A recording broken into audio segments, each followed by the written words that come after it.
Fin hier de la conférence internationale des investisseurs de Dubaï, un véritable succès, 10 000 milliards de francs CFA mobilisés pour le financement des projets intégrateurs. Gros plan sur Marcory dans le cadre de Couleurs de la commune. Et puis le virus Ebola, toujours d'actualité en Afrique de l'Ouest. Plus de 2000 morts, des tests de vaccins sur l'homme sont prévus pour la semaine prochaine. Voilà pour les titres. Madame, Monsieur, bonjour et bienvenue dans ce journal.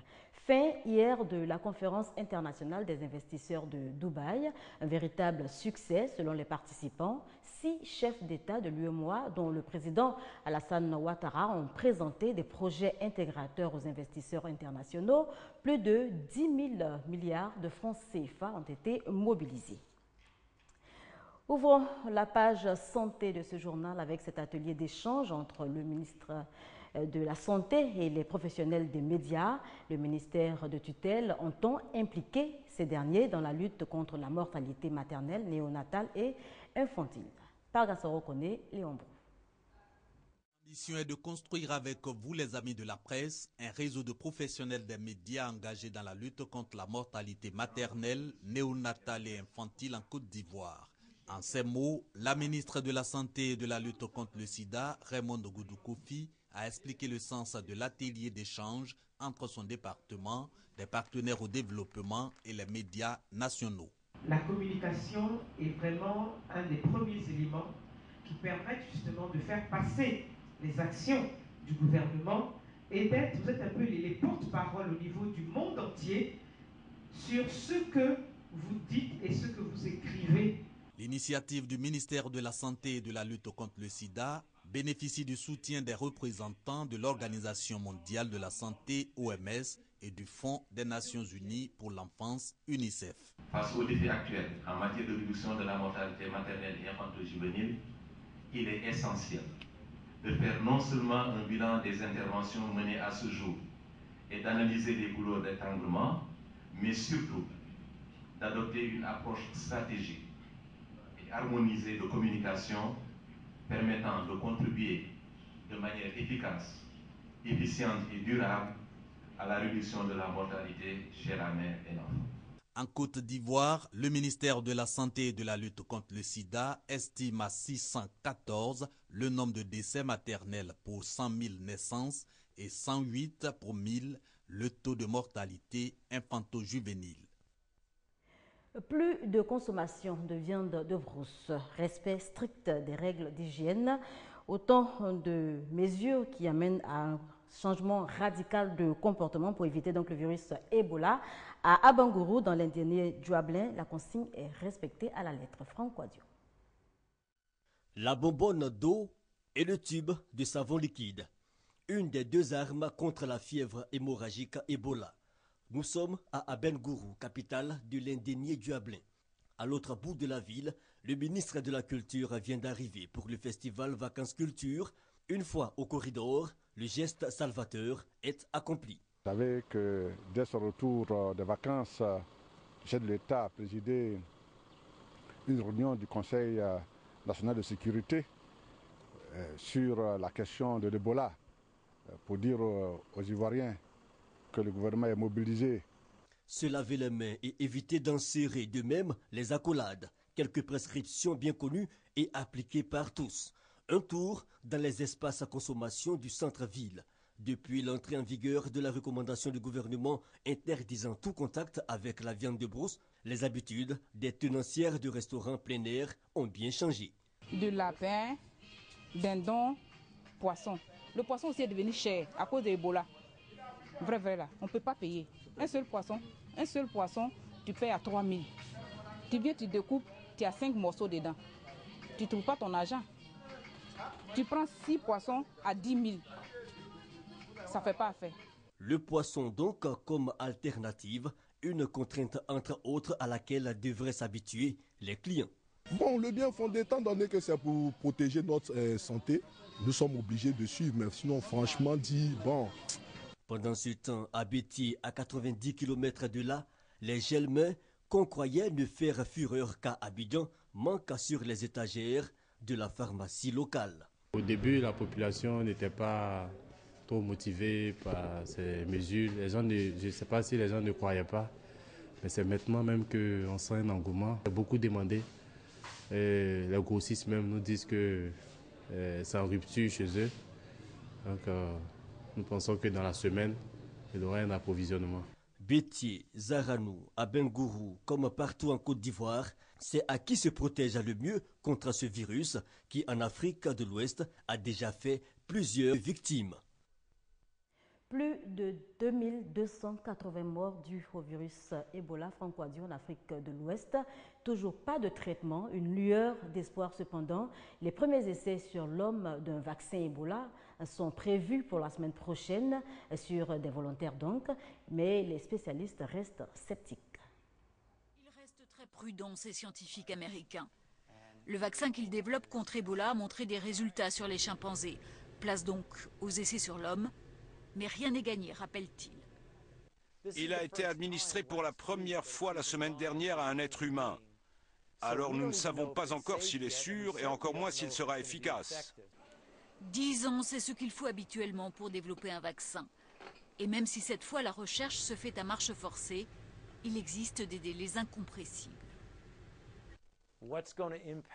Ce qui aura un impact, c'est l'intensification majeure de la prévention par des méthodes classiques, bien définies et éprouvées.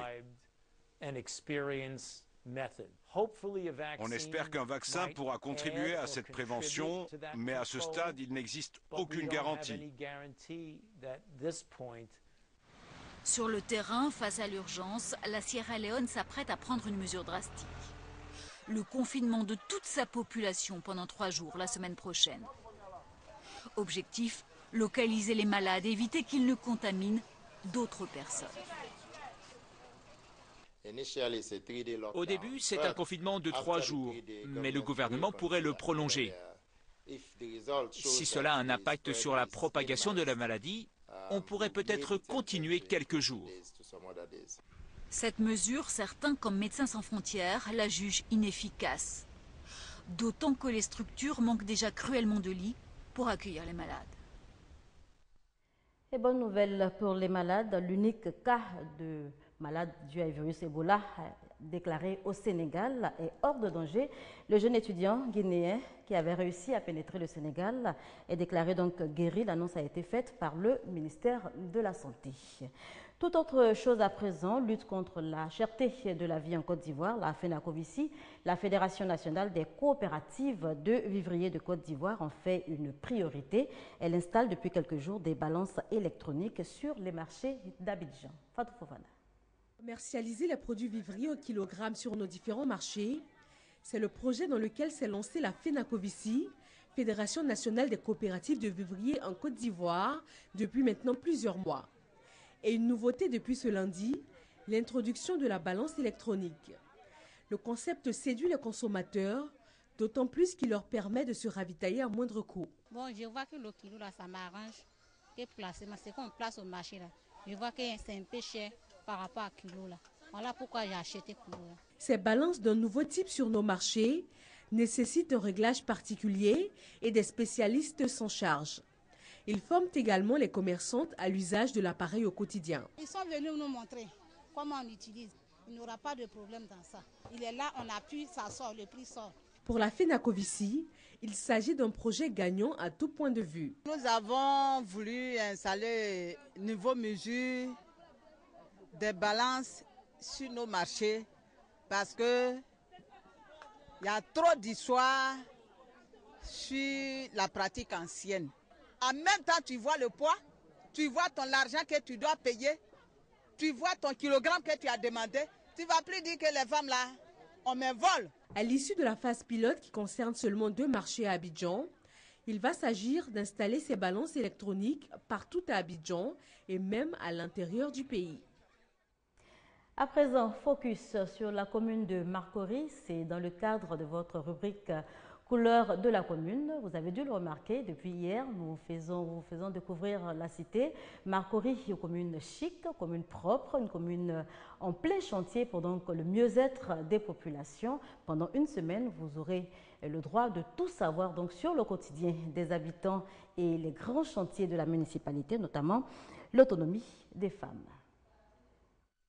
Des femmes autonomes et capables de se prendre en charge à Marcory.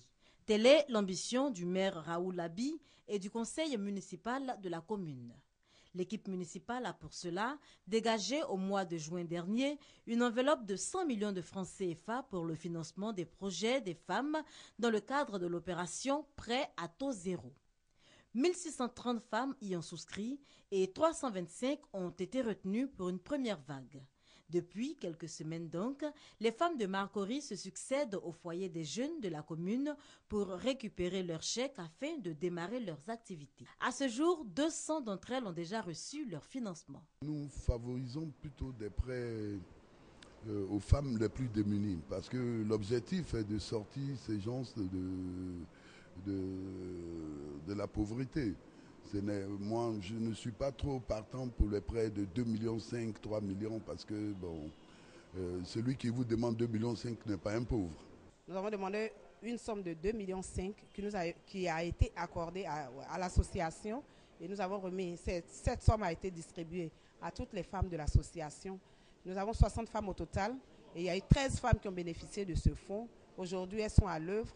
Nous sommes vraiment très heureuses. À terme, ce sont 300 millions de francs CFA qui sont prévus pour cette opération. À l'agenda du conseil municipal figure aussi l'autonomie de la jeunesse. Tout cela regroupé dans le programme « Le chômage n'est pas une fatalité ». Pour les familles de Marcory, le chômage effectivement ne doit plus être une fatalité, mais au contraire une aubaine pour s'approprier les opportunités que le maire leur offre. C'est pour cela qu'il y a plusieurs opérations qui concernent ce projet. Autre point de ce programme, les prises en charge scolaires avec une enveloppe de 150 millions de francs CFA, le projet Un jeune, une formation qualifiante, le projet Un jeune, un projet, un financement, un jeune, un permis de conduire, la formation aux techniques d'emploi, l'informatique et l'anglais à la portée de tous. Autant de projets pour faire des jeunes et des femmes de Marcory des populations émergentes. Marcory, commune chic, commune propre, notre reporter Grace Kondo a pu s'en rendre compte. La municipalité multiplie les opérations d'assainissement pour le mieux-être des populations.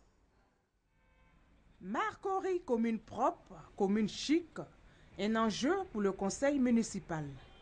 Depuis plus d'un mois, le programme dénommé Marcory, commune propre a démarré avec l'opération Libération des parkings du Grand Marché occupés par les commerçants. Les autorités communales, à travers cette opération, entendent créer les conditions d'un cadre de vie sain au Grand Marché de Marcory et ses environs. Le nettoyage est bien propre, ça nous plaît vraiment, c'est bien, c'est un bon travail qu'il est en train de faire. Avant, on n'arrivait pas à circuler à cause des femmes qui vendaient devant le marché. Bon, il y avait beaucoup de tables, on ne pouvait pas bien se mouvementer. Maintenant, on voit que ça va. La seconde action entamée par le maire Raoul Abi et son conseil municipal est la fermeture des nids de poules. Cette opération est toujours en cours. Il s'agit de réhabiliter les voies dégradées de la commune. Depuis le 12 août, les trottoirs et les voies jouxtant le marché du quartier Vatican ont commencé à être libérés. Grâce à cette opération, les piétons pourront circuler aisément aux abords des routes. Aujourd'hui, les véhicules peuvent garer sur un parking au marché pour aller faire les courses. Avant, c'était quasiment impossible. La deuxième partie de Marcory commune propre, commune chic, c'est de rentrer dans les quartiers. Et ensemble avec les populations des quartiers, avec les leaders d'opinion, il faut faire un plan Marshall, un plan spécifique pour améliorer le cadre de vie. Le conseil municipal salue l'adhésion des populations à ces opérations. Il les exhorte à continuer d'œuvrer pour la réussite de ce programme qui s'inscrit dans l'intérêt de tous. Des nouvelles peu révisantes hors de chez nous, 12 morts et une trentaine de blessés au nord de Mogadiscio. Un attentat revendiqué par des Chebabs en représailles à l'Amisom en Somalie. Une attaque qui intervient après la mort d'un chef islamiste Chebab. Des Chebab en Somalie depuis la mort de leur chef. Les islamistes ont visé un véhicule des forces de l'Union africaine au nord de Mogadiscio. 12 civils voyageant à bord d'un minibus ont été tués. Une vingtaine de personnes ont été blessées, dont 2 soldats de la MISOM. Les islamistes Chebab avaient juré de venger leur chef tué le 1er septembre par un raid américain. Voilà, c'est ici qu'on s'arrête pour cette édition. Merci de nous avoir suivis.